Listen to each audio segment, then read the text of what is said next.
Salut à tous, ici Adrien. Aujourd'hui on est le dimanche 19 septembre 2021 et dans cet édito on va parler ensemble de quelques actualités du monde du libre qui ont retenu mon attention ces dernières semaines.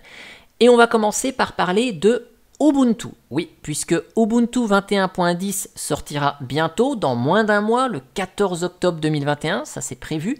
Son petit nom de code Impish Indri, et on va faire un petit peu le tour des nouveautés de cette version. Ce qu'il faut savoir, c'est que c'est la dernière ligne droite pour Canonical, pour ajouter des nouvelles fonctionnalités, tester des nouveaux trucs avant stabilisation, oui, puisque la version d'après, la 22.04, sera une version dite LTS. Donc, dernières expérimentations possibles dans cette Ubuntu 21.10. Si vous voulez tester ça, sachez que le 23 septembre sortira quoi ? Eh bien, sortira la version bêta. Donc, vous pourrez tester ça en machine virtuelle ou en machine réelle, sur une machine de test évidemment. Ne testez pas sur votre ordinateur de tous les jours, évidemment. C'est une bêta. Alors, parmi les nouveautés de cette Ubuntu 21.10, on va retrouver un nouvel outil d'installation qui est fabriqué avec Flutter. Probablement un langage soit de programmation, soit d'affichage que je ne connais pas. Donc on pourra tester ça éventuellement, voir ce que ça donne.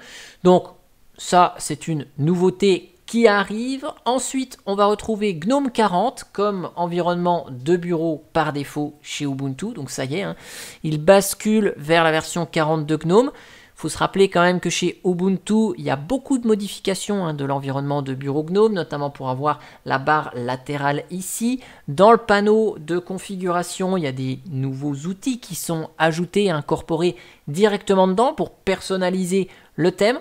Donc tout ça, ça demande un petit peu d'adaptation. Et pour la version 21.04, c'était un peu trop juste en termes de timing chez Ubuntu. Donc là, on va retrouver GNOME 40. Et même si GNOME 41 devrait sortir dans pas très longtemps, on va quand même retrouver quelques applications qui seront issues de GNOME 41, comme le gestionnaire de disques, par exemple. Par contre, tout ce qui va être composant de base de l'environnement de bureau restera en version GNOME 40 pour éviter d'avoir des surprises sur ces petites nouveautés de GNOME 41 qui pourraient perturber la stabilité de l'ensemble. Évidemment, qui dit bascule vers GNOME 40 dit que le thème a dû être retravaillé et donc Yaru Light a été un petit peu modifié, pas grand changement visuel. Cependant, il sera proposé en thème clair par défaut. Mais si vous voulez changer pour basculer vers un thème plutôt sombre, vous pouvez le faire via les paramètres de Ubuntu. Et en fait, ici, vous voyez le petit onglet apparence, ça, c'est ajouté par Ubuntu. Directement, vous ne retrouvez pas ça dans d'autres distributions Linux, incluant GNOME comme environnement de bureau. Dans les autres nouveautés, on va avoir la compression avec ZSTD pour les paquets et pour tout un tas d'éléments du système. Alors ZSTD, par rapport à LZMA utilisé précédemment, c'est un algorithme de compression qui est un petit peu moins performant sur le taux de compression. Alors vous allez me dire à quoi ça sert, puisque finalement on va moins compresser. Eh bien, l'avantage de ZSTD, c'est qu'il est beaucoup moins consommateur de ressources à la décompression. Et là est tout l'intérêt du truc. Ça veut dire que même si les grosses machines qui fabriquent les paquets vont compresser, vont demander des ressources, c'est pas très grave. Par contre, si vous avez un petit ordinateur qui est peu puissant, eh bien la décompression de tout ce qui va s'installer, les paquets, le système, etc., eh bien ce sera beaucoup plus agréable à l'utilisation puisque ça va consommer moins de ressources. Donc ça va moins ramer pendant les mises à jour et ça va être plus réactif, donc que du bonus. Pour les utilisateurs de cartes graphiques NVIDIA, vous allez pouvoir utiliser Wayland avec le pilote propriétaire NVIDIA. Donc on pourra tester ça éventuellement. J'ai un ordinateur portable avec une carte NVIDIA, par contre la carte est un peu ancienne. Il faudra que je vois si on a encore les pilotes propriétaires disponibles et on pourra éventuellement tester cela, si vous avez envie d'ailleurs que je teste sur machine réelle Ubuntu 21.10. Donc voilà un petit peu pour les nouveautés. Il y en a une qui a été très discrète sur cet article, c'est ceci, Firefox Snap by Default. Et il y a même un article d'ailleurs qui a été fait ici et qui a précisé les choses. Et oui, vous le savez, chez Ubuntu, quand ce n'est pas des versions LTS, on tente des trucs. Et on avait eu le droit à Chromium disponible en tant que Snap uniquement et plus en tant que Deb.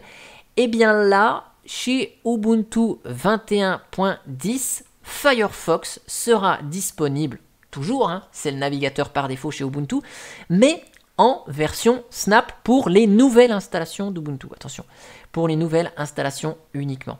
Et donc là, ça veut dire que ici, là où Firefox est distribué en tant que Deb, là, on aura une version Snap. Alors, qu'est-ce que ça veut dire? Où est-ce qu'on va aller? Je ne sais pas. D'ailleurs, je l'ai dit sur Twitter il y a quelques jours, il y a 2 jours. Hein. Firefox en Snap, la snapification continue. Et j'ai eu un complément d'information ici de la part de Trit qui nous dit que c'est Mozilla qui a proposé à Canonical de fournir Firefox en Snap par défaut à partir de 21.10.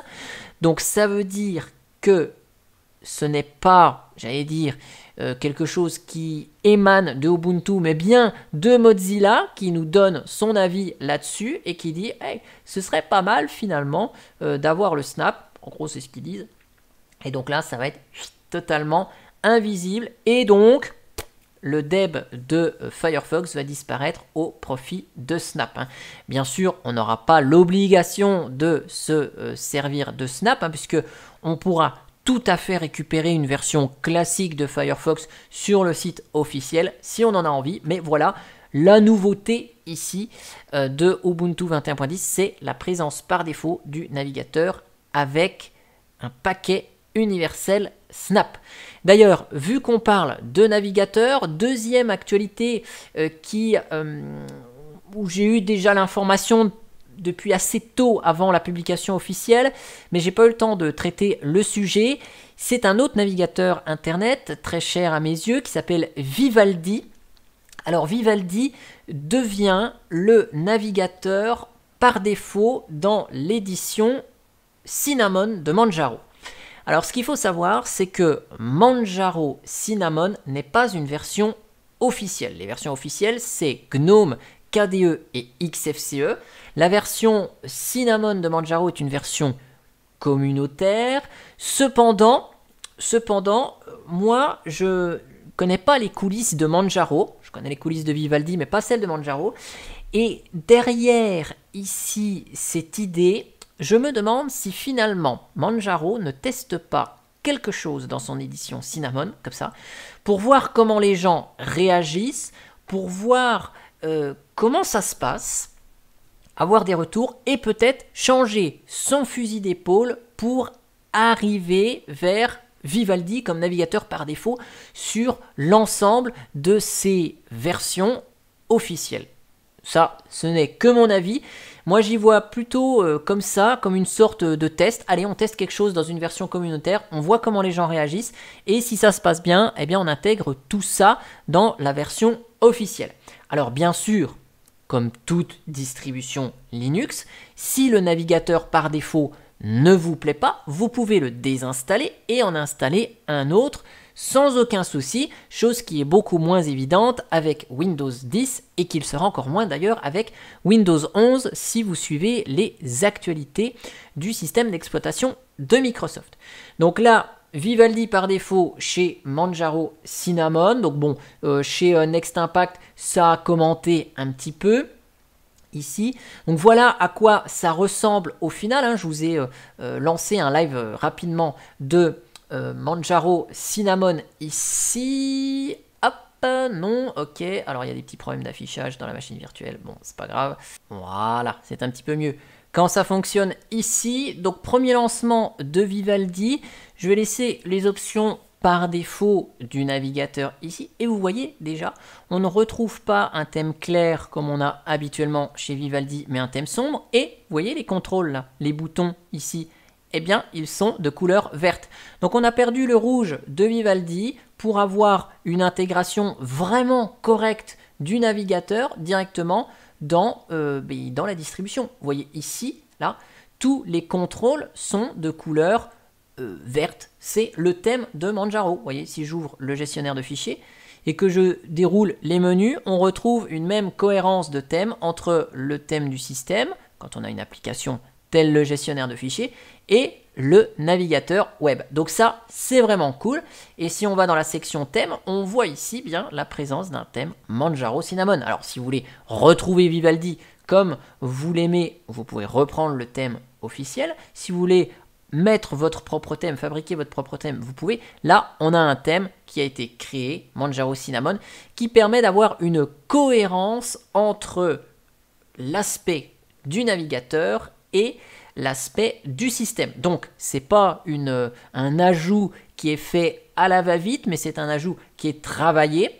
Donc, je pense que c'est vraiment quelque chose qui est là pour tester et voir comment les utilisateurs ou non-utilisateurs de Manjaro réagissent là-dessus. Et donc, si on fait une petite recherche là sur les paquets installés, si je cherche Vivaldi, vous voyez, on a le paquet Vivaldi qui est installé ici. Il est en provenance de je ne sais pas quel dépôt, parce que je ne sais pas comment on fait pour voir ça. Et on a la présence du Vivaldi FFmpeg codec qui va donc nous permettre de lire correctement les vidéos. Je vous ai fait une vidéo sur Vivaldi vous montrant qu'il n'y avait plus rien à faire, que les codecs étaient installés automatiquement.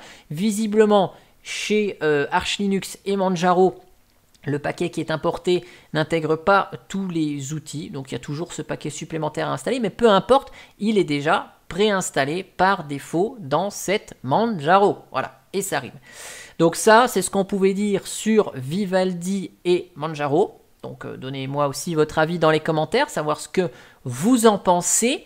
Et tant qu'on parle un petit peu de logiciels libres, je reviens sur un tweet que j'ai publié il y a quelques jours là, où je disais mais oh là là, la disquette a disparu dans LibreOffice. Oui, si vous remarquez bien, si vous utilisez, alors ça dépend du thème LibreOffice que vous utilisez, mais en tout cas moi j'aime bien les icônes Elementary.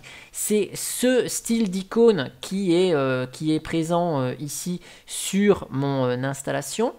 Et si vous voulez, le fait de ne plus voir la disquette, ça m'a perturbé la première fois, parce que bon, je fais des modifications, et il y a un moment donné, je me dis, bon, faut que j'enregistre, et je vais machinalement ici, parce que je sais que mon bouton pour enregistrer est ici, et je me dis, mais c'est quoi ce point-là? Et donc, je reviens avant, et puis je me dis, mais c'est enregistré, oui. Alors, la disquette a disparu. Pour moi, la disquette, c'est le symbole mythique de l'enregistrement d'un fichier sur un système informatique. Bon, il nous change ça par une flèche. C'est pas, soit dit en passant, c'est pas très explicite. Alors, je sais très bien que la nouvelle génération n'a jamais vu de disquette de sa vie, mais ils ont cette notion de symbole qui est en rapport avec l'enregistrement du fichier, et je pense que c'est bien de garder une petite partie du patrimoine de l'informatique qui est la disquette pour enregistrer son fichier. Alors bien sûr, si vous voulez restaurer ça, vous pouvez dans Affichage changer le thème d'icône, et je suis parti moi sur Breeze Dark ici, qui est je trouve pas mal, c'est ici que vous pouvez changer le thème d'icône d'ailleurs si vous le souhaitez. Vu que je suis parti avec XFCE sur un thème sombre et tout le temps sombre, puis un thème qui change de clair à sombre, et bien je me suis dit que ce thème d'icône Breeze était assez sympa. Vous voyez, on retrouve la disquette. Alors bien sûr on a d'autres thèmes d'icônes qui intègrent la disquette. Vous voyez le thème SIFR ici, on retrouve la disquette, mais je l'aime pas énormément. On a ce thème là, vous voyez, pas mal de thèmes ont encore la disquette. C'est juste le thème ici Elementary qui fait disparaître cette icône. Bon, là on peut changer le thème d'icône et on retrouve notre bonne vieille disquette. En tout cas, j'aimerais bien avoir aussi votre avis là-dessus, sur l'icône de disquette. Qu'est-ce que vous en pensez qu'on ait cette icône qui disparaissent de LibreOffice? imaginons que plus tard, toutes les applications se disent, bon allez, on enlève la disquette pour mettre une flèche vers le bas pour l'enregistrement, qui fait d'ailleurs, icône qui fait penser au dossier de téléchargement de Firefox. Quand on télécharge un fichier, bon, c'est la flèche vers le bas parce que le fichier vient de l'extérieur, il arrive sur l'ordinateur. Donc là, c'est le même concept, hein, la flèche vers le bas. C'est un fichier qui est sur l'écran qu'on va enregistrer sur le disque. Cependant, moi, j'aime bien encore ma petite disquette. Hein, donc n'hésitez pas à me dire aussi dans les commentaires si vous voulez que les disquettes restent ou si vous êtes plutôt favorable à un changement.